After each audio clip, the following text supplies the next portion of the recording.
ton of freshmen last year. How did you get them? I mean, obviously you knew who was coming, who was going. How did you get them ready for what should be a bigger role this spring? In the Yeah, NFL? I think part of it, man, is sometimes you just gotta throw them in there, man. You know what I'm saying? Because they all have ability. Like that's clear, that's evident, it's apparent. Like they all can play football, but now at this level, it's a completely different game. Like the game's a little faster, right? Guys are a little bigger, and this for a lot of them, this is their first spring.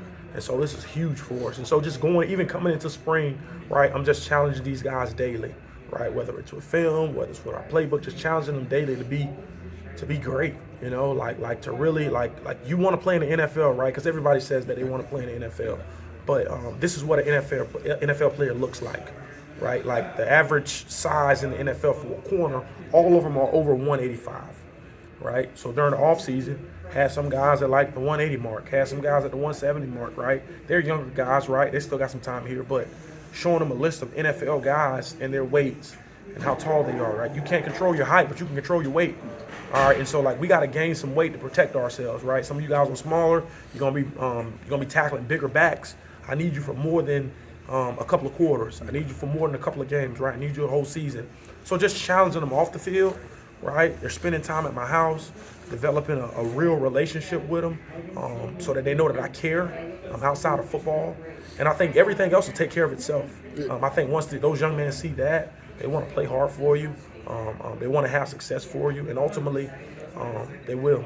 It seems like you and Ryan have guys who could be here or could be there. What's the process with you two of just kind of collaborating on figuring out who's best where? I mean, it's only been a few practices, but how do you guys go about that? It's strictly based off their skill set, right? If we have a young man who we feel like is a really, really good cover guy, you know what I mean? Like it's easy to put him on the outside, right? If we have a kid like Quan Martin can literally play anywhere in the secondary. Like he has coverage ability as a corner, right? He has range as a safety, he has tremendous ball skills. Like he's an anomaly in our secondary, right? Spoon has that kind of ability as well, but we feel like he's better on the outside covering. And so it's just a matter of like as we see him in practice, right? As we saw him in workouts, how could it help us as a whole defensive team, right? Like it's our benefit. Like we haven't tried guys out in certain areas right now. We're sticking them where we think they need to go, but guys are going, as we kind of progress, guys are going to take certain reps at certain positions that kind of help us down the road. What stood out about Keontae?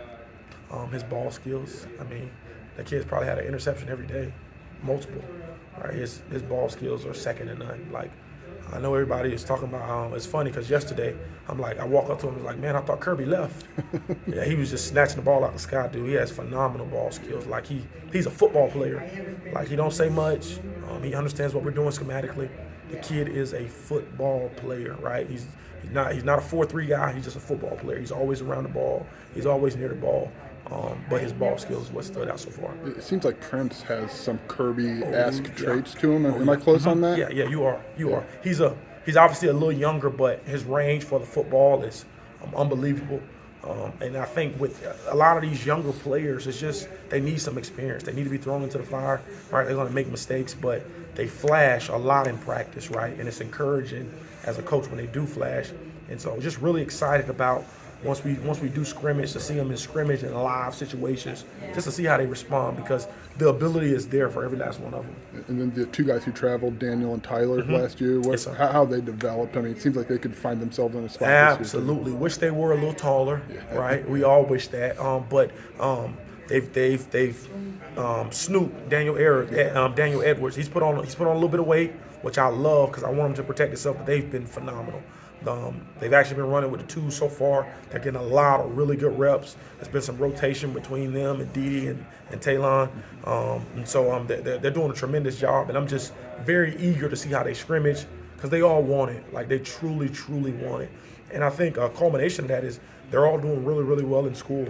You know, I'm oftentimes preaching and talking about, right, like you want to have success on the field, make sure we take care of academics and every last one of these young men. All right, I said it yesterday. I've never been in a defensive back room, right? Never been in a defensive back room. I'm outside of being at Vanderbilt to where my corners have A's and B's right now, which is awesome, right? The semester's not over, right? But it's very encouraging as a DB coach that they all have A's and B's, and I'm really excited about it. And that just lets them, okay, now I can play football, right? I ain't got to really be worried about school. I'm handling my business, doing well, and you kind of set that piece aside academically. They're still performing well off the field, but now they're taking their game to the next level on the field. And like with Taz, he's a guy who's played some in place of Tony last year. But how much did that help just getting those game reps? I know he didn't have the spot the whole year, but how much did that help coming into this year? Those bank reps are huge, right? Because Taz was baptized a little bit, right? He made some really good plays, right? And sometimes he struggled. But the biggest thing with Taz, hence why his name is Taz, Tasmanian Devil, he just got to be under control. He's got to calm down.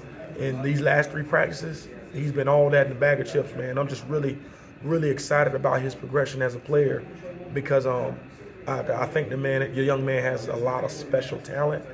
He got to hone it in sometimes, and I think with experience, the more he plays, the better he's going to get, right? He's still a sophomore.